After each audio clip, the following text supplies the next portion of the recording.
Sensationally seasoned pretzels. Jim Harbaugh, new coach of the Chargers, looking to unlock Justin Herbert, who has yet to win a playoff game.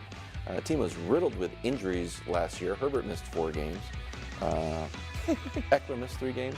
I'm not laughing at what you're saying. Just Harbaugh is amazing. I love laughing at it. Bosa missed 8 games. No. You don't like injuries? No, I was laughing at Harbaugh's video. Okay. All right, Nick, does this make Chargers Super Bowl contenders? No, stop it.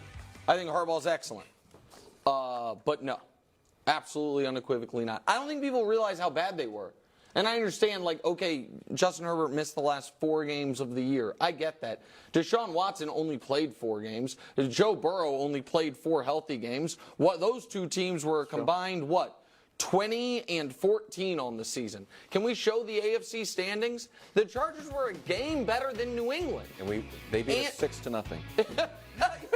Yeah, you're right.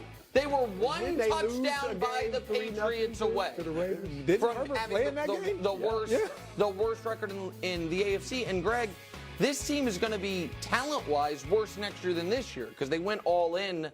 Bosa and Khalil Mack combined for $73 million on their cap, and Mike Williams and Keenan Allen combined for $67 million on their cap. So at least 3 of those 4 are probably not going to be back.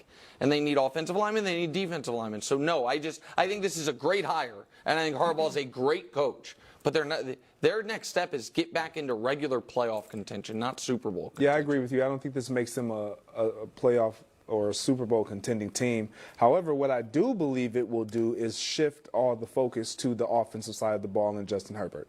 Like we've always excused what they've done and what he has been able to do in this team and their lack of accomplishments because, yeah, but their defense is so bad. He puts them in position, but their defense is they score points, but now you get an offensive-minded coach. The attention now shifts to you as an offense.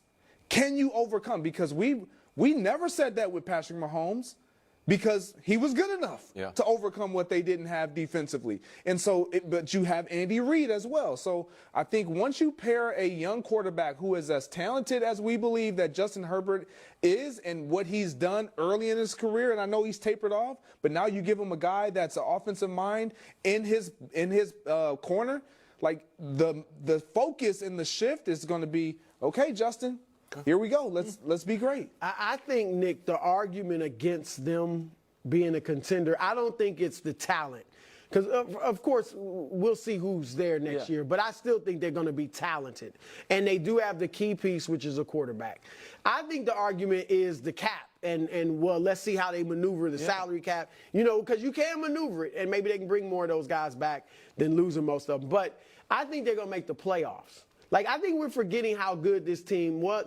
A couple years ago, remember how they were blowing all those huge leads? That was on the coach. And then last year, like I said, 7 of their losses by 3 or fewer points, I think, on the coach. And I think midway, maybe even before, like early 4, 5, 6 weeks into the season, I think the players were so done with Brandon Staley that the environment was terrible and they were worse than they were. So good coaches or great coaches, Andy Reid, turn the Chiefs around like that. Like great coaches really turn teams around quickly. So I think they get into the playoffs and then you got a very good quarterback and a great coach, so they'd be dangerous. Greg, I know you had success as a wild card. Obviously, we saw Tom Brady win the Super Bowl as a wild card.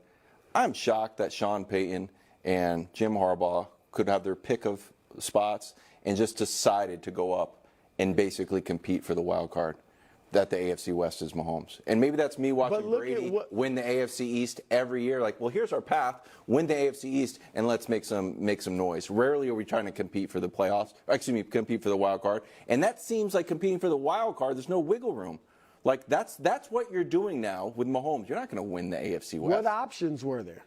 Atlanta? That is real, but also you don't think that way. They should. You don't think like, oh, I can't beat Andy Reid. Right. Like that's not how you think. Okay, well, I mean, Tennessee would have been. I think Tennessee would have been the most interesting. And if you like Levis, because if the idea is that Harbaugh can take a player like Levis and get him to his apex, and you have a lot of flexibility, more money. I think you got